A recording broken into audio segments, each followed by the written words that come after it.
നിങ്ങളൊരു ഫ്ലാറ്റോ വില്ലയോ എടുക്കാൻ പ്ലാൻ ചെയ്യുന്നുണ്ടോ? അത് അണ്ടർ കൺസ്ട്രക്ഷൻ വേണോ അതോ റെഡി ടു ഓക്യുപ്പൈ വേണോ എന്നുള്ള കൺഫ്യൂഷനിലാണോ? എന്നാൽ ഇത് തമ്മിലുള്ള വ്യത്യാസങ്ങൾ എന്തൊക്കെയാണെന്ന് നമുക്കൊന്ന് നോക്കാം.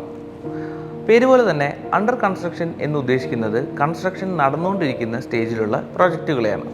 അതുപോലെ തന്നെ 100% കൺസ്ട്രക്ഷൻ തീർന്ന പ്രോജക്റ്റിനെയാണ് നമ്മൾ റെഡി ടു ഓക്യുപ്പൈ എന്ന് പറയുന്നത്. മറ്റു ചില വ്യത്യാസങ്ങൾ കൂടിയുണ്ട്, അതെന്താണെന്ന് നോക്കാം.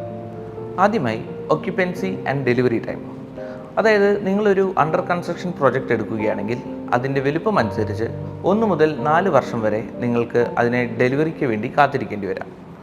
അതേസമയം നിങ്ങൾ ഒരു റെഡി ടു ഓക്യുപ്പൈ പ്രോജക്റ്റ് എടുക്കുകയാണെങ്കിൽ അത് 100% കംപ്ലീറ്റ് ആയിരിക്കും. അതുകൊണ്ട് തന്നെ ഉടനെ തന്നെ അത് നിങ്ങൾക്ക് ഓക്യുപ്പൈ ചെയ്യാൻ പറ്റും. ഇതുകൂടാതെ നിങ്ങളൊരു അണ്ടർ കൺസ്ട്രക്ഷൻ പ്രോപ്പർട്ടിയാണ് എടുക്കുന്നതെങ്കിൽ കൺസ്ട്രക്ഷൻ പ്രോഗ്രസ് ചെയ്യുന്നതനുസരിച്ച് പാർട്ട് ബൈ പാർട്ടായിട്ട് പേയ്മെൻറ്റ് പേ ചെയ്താൽ മതിയാകും. അതേസമയം നിങ്ങളൊരു റെഡി ടു ഓക്യുപ്പൈ പ്രോജക്റ്റാണ് എടുക്കുന്നതെങ്കിൽ പേയ്മെൻറ്റ് സിംഗിൾ ടൈമിൽ ചെയ്യേണ്ടതായിട്ട് വരും. അതിന് നിങ്ങൾക്ക് മാക്സിമം ഒരു 30 to 45 days ആണ് ദൈർഘ്യം ഉണ്ടാവുകയുള്ളൂ. ടാക്സസ് അഥവാ GST. നിങ്ങളൊരു റെഡി ടു ഓക്യുപ്പൈ പ്രോജക്റ്റ് എടുക്കുകയാണെങ്കിൽ അതിന് GST ആപ്ലിക്കബിൾ ആയിരിക്കില്ല.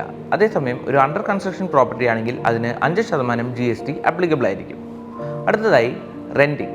നിങ്ങളൊരു അണ്ടർ കൺസ്ട്രക്ഷൻ പ്രോപ്പർട്ടി എടുക്കുകയാണെങ്കിൽ അതിൻ്റെ കംപ്ലീഷൻ വരെ വെയിറ്റ് ചെയ്താൽ മാത്രമാണ് അത് നിങ്ങൾക്ക് റെൻ്റൽ പർപ്പസിനായിട്ട് കൊടുക്കാൻ പറ്റുകയുള്ളൂ. അതേസമയം ഒരു റെഡി ടു ഓക്യുപ്പൈ പ്രോജക്റ്റ് നിങ്ങൾ എടുക്കുകയാണെങ്കിൽ ഉടനെ തന്നെ അത് നിങ്ങൾക്ക് റെൻ്റ് ഔട്ട് ചെയ്യാൻ പറ്റും.